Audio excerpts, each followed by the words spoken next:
ফটিকেশ্বৰ অভয়পুৰীয়া মজলীয়া বিদ্যালয়ৰ সোণালী জয়ন্তী সমাৰোহৰ সামৰণি অনুষ্ঠান সাংস্কৃতিক শোভাযাত্ৰাত শতাধিক প্ৰাক্তন আৰু অধ্যয়নৰ ছাত্ৰ-ছাত্ৰীৰ অংশগ্ৰহণ ডিব্ৰুগড় জিলাৰ মৰাণ অঞ্চলৰ অন্যতম পুৰণি শিক্ষানুষ্ঠান ফটিকেশ্বৰ অভয়পুৰীয়া মজলীয়া বিদ্যালয়ত সোণালী জয়ন্তী সমাৰোহৰ সামৰণি অনুষ্ঠান অনুষ্ঠিত হৈছে 1975 চনত প্ৰতিষ্ঠিত বিদ্যালয়খনৰ সোণালী জয়ন্তী সমাৰোহৰ সামৰণি অনুষ্ঠানৰ প্ৰথম দিনা কাৰ্যসূচী পতাকা উত্তোলনেৰে উদযাপন সমিতি সভাপতি পদ্মশ্ৰী হেমপ্ৰভা চুতীয়া আৰু বিদ্যালয়ৰ প্ৰধান শিক্ষক ৰঞ্জন বৰগোহাঁয়ে ইয়াৰ লগতে 50খন পতাকা উত্তোলন কৰে স্থানীয় 50 গৰাকী নেতৃস্থানীয় ব্যক্তিয়ে অৱসৰপ্ৰাপ্ত শিক্ষক তথা উদযাপন সমিতি কাৰ্যকৰী উমা চুতীয়াই স্মৃতি তৰ্পণ কাৰ্যসূচী সম্পন্ন কৰাৰ পাছতে বৃক্ষৰোপণ কৰে বিদ্যালয়ৰ অৱসৰপ্ৰাপ্ত প্ৰধান শিক্ষক তথা উদযাপন সমিতিৰ উপসভাপতি কোকেশ্বৰ চুতীয়া উপসভাপতিদ্বয় কল্যাণী চুতীয়া মৃণালী চুতীয়া আৰু অৱসৰপ্ৰাপ্ত প্ৰধান শিক্ষক দিলীপ ছাত্ৰীয়ে সন্ধিয়া প্ৰাক্তন শিক্ষাৰ্থী পুনৰ মিলনৰ পাছত প্ৰাক্তন আৰু অধ্যয়নৰ শিক্ষাৰ্থীৰ দ্বাৰা অনুষ্ঠিত হ'বলগীয়া সাংস্কৃতিক অনুষ্ঠান উদ্বোধন কৰিব ডিমৌ বহুমুখী সংগীত কলা কেন্দ্ৰৰ অধ্যক্ষা লক্ষীমা ফুকনে দ্বিতীয় দিনা পুৱা 10 বজাত সাংস্কৃতিক শোভাযাত্ৰা দিনৰ 11 বজাত সম্বৰ্ধনা অনুষ্ঠান 12 বজাত মুকলি সভা সন্ধিয়া 6 বজাত শিশুৰ সুস্বাস্থ্য ৰক্ষাত পিতৃ মাতৃ আৰু অভিভাৱকৰ ভূমিকা শীৰ্ষক আলোচনা চক্ৰ আৰু 7 বজাত আমন্ত্ৰিত শিল্পীৰ দ্বাৰা সাংস্কৃতিক অনুষ্ঠান অনুষ্ঠিত হ'ব সঁচা কথা ভাল লাগিছে শব্দটো ভাষাৰে প্ৰকাশ কৰিব নোৱাৰা এটা শব্দ এই মই প্ৰাথমিক স্কুল এই স্থানতেই এইখন বিদ্যালয়তে মই শিক্ষা গ্ৰহণ কৰিছিলোঁ আৰু সেই অনুষ্ঠানতে আজি আমি এই সোণালী জয়ন্তী বৰ্ষটো উদযাপন কৰিব পাৰিছোঁ আৰু লগতে এই সোণালী জয়ন্তী যিখন মানে কমিটি হেৰি কৰা হৈছে পতা হৈছে এই কমিটিখনৰ আজি দায়িত্ব প্ৰেছিডেণ্টৰ দায়িত্বত মই থাকি এই অনুষ্ঠানটো পৰিচালনা কৰিবলৈ পাই সঁচাকৈ নিজকে ধন্য মানিছোঁ লগতে গৌৰৱবোধ কৰিছোঁ আমি আমাৰ গাঁৱত থাকি এই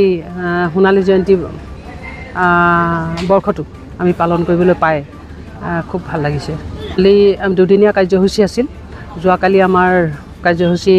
সুন্দৰভাৱে সমাপন হৈ গৈছে আজি আমাৰ দ্বিতীয় দিনৰ কাৰ্যসূচী তাৰমানে শেষৰ দিন কাৰ্যসূচী আৰু এতিয়া শোভাযাত্ৰা আমাৰ এই অলপ আগতে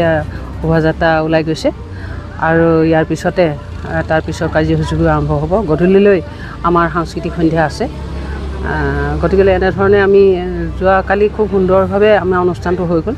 আজি দিনটো কামনা কৰিছোঁ ভগৱন্তই এই আমাৰ কাৰ্যসূচীখিনি আগুৱাই নিওঁতে যাতে ভগৱানে কৃপা কৰে আমাৰ ফটিকেশ্বৰ অভয়পুৰীয়া মজলীয়া বিদ্যালয় 1975 চনত স্থাপিত হৈছিল আৰু বহুতো ঘাট প্ৰতিঘাতৰ মাজত আজি আহি আমি 50 বছৰত ভৰি দিছোঁ এই 50 বছৰত ভৰি দিয়াৰ উপলক্ষে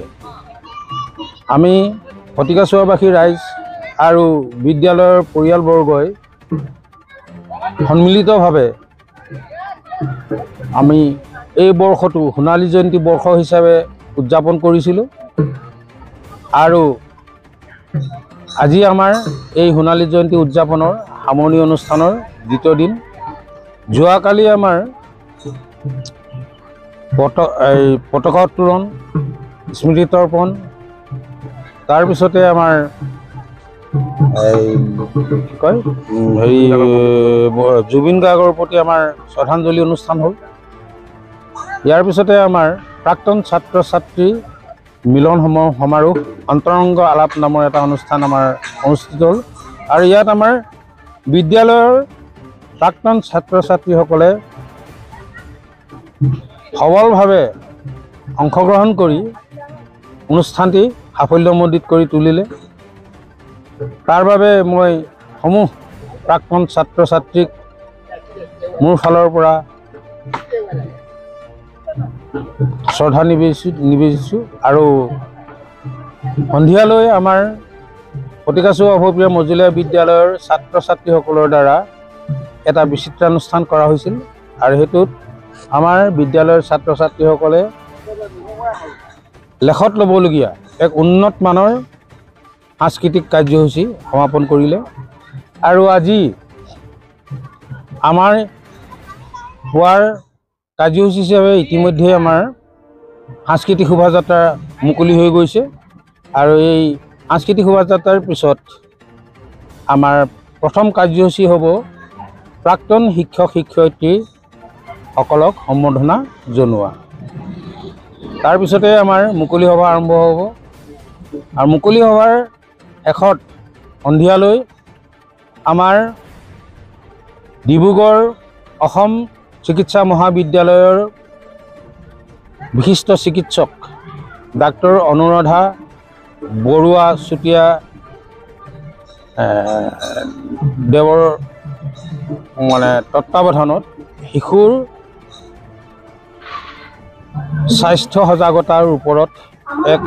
পৰ্যালোচনা কাৰ্যসূচী অনুষ্ঠিত হ'ব। ইয়াৰ পিছতে আমাৰ সাংস্কৃতিক অনুষ্ঠান অনুষ্ঠিত হ'ব। সাংস্কৃতিক অনুষ্ঠানটো উদ্বোধন কৰিবলৈ আমি লখিমপুৰ চিকিৎসা মহাবিদ্যালয়ৰ বিশিষ্ট চিকিৎসক তথা আমাৰ এই গাঁৱৰে সুসন্তান ডাক্তৰ ইন্দ্ৰনাথ চুতীয়াদেৱে আমাৰ এই সাংস্কৃতিক অনুষ্ঠানটি উদ্বোধন কৰিব।